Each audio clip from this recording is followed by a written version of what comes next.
अगर हम लोग साथ लड़ते या ये अगर इसको एनालिसिस करिएगा आप जाके तो दोनों पार्टियां साथ लड़ती तो हम लोग 14-15 सीट जीते हुए थे। तो भाव नहीं दे रही है तो इसका नुकसान किसको हो रहा है? और अगर सही मायने में बीजेपी आरएसएस जेडीयू को हराना है।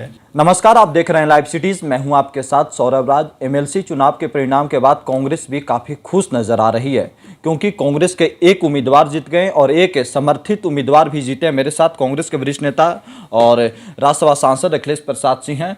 सर, आप लोग 2 सीटों पे कह सकते हैं जीत गए हैं एमएलसी के चुनाव। आरजेडी ने आप लोगों को दरकिनार कर दिया था, क्या बदला आप लोगों ने लिया है? नहीं, हम लोग तो बिल्कुल खुश नहीं हैं। हम लोग सेकुलर राजनीति करते हैं, सेकुलर मूल्यों में विश्वास करने वाले लोग हैं। अगर हम लोग साथ लड़ते या ये अगर इसको एनालिसिस करिएगा आप जाके तो दोनों पार्टियां साथ लड़ती तो हम लोग 14-15 सीट जीते हुए थे। लेकिन आज क्या स्थिति हुई इस बिखराव से? ठीक है, हम लोग 2 सीट जीते हैं, 6 सीट वो जीता है तो हम लोग तो 8 ही सीट जीते।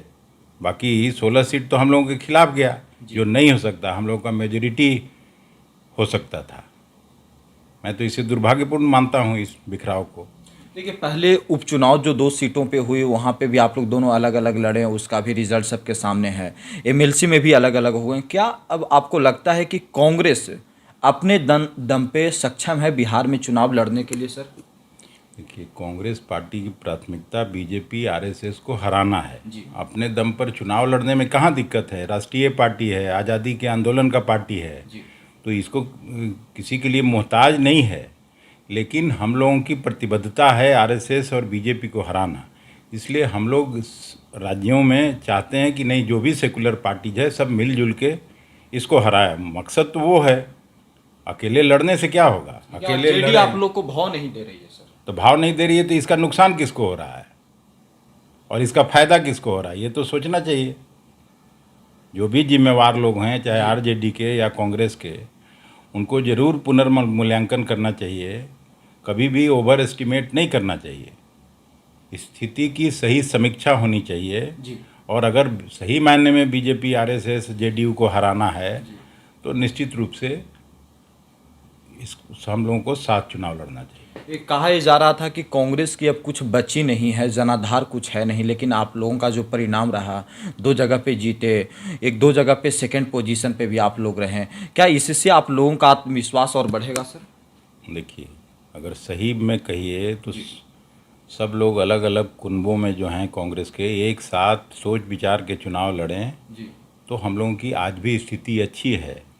कोई उत्तर प्रदेश वाली स्थिति बिहार में नहीं है, ये बात मैं बोल सकता हूँ।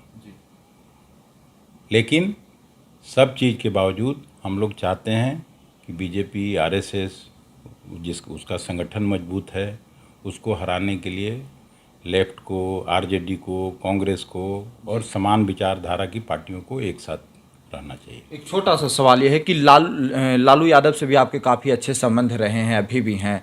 क्या लालू यादव से इस विषय के ऊपर और बातचीत होगी कि अब गठबंधन बैठ करके अच्छे से होनी चाहिए? लालू जी खुद इस विचार के हैं। लालू जी के अखाड़ा के से हम लोग निकले हुए लोग हैं। मैं उनके विचार को जानता हूँ कि वो किस रास्ते पर चलना चाहते हैं। कोई मजबूरी रही होगी, नहीं हुआ। तेजस्वी यादव मजबूरी थे क्या? सर, अब ये मैं थोड़ी जानता हूँ। तेजस्वी भी चाहते होंगे कि बीजेपी आरएसएस हारे। ऐसा कैसे हो सकता है?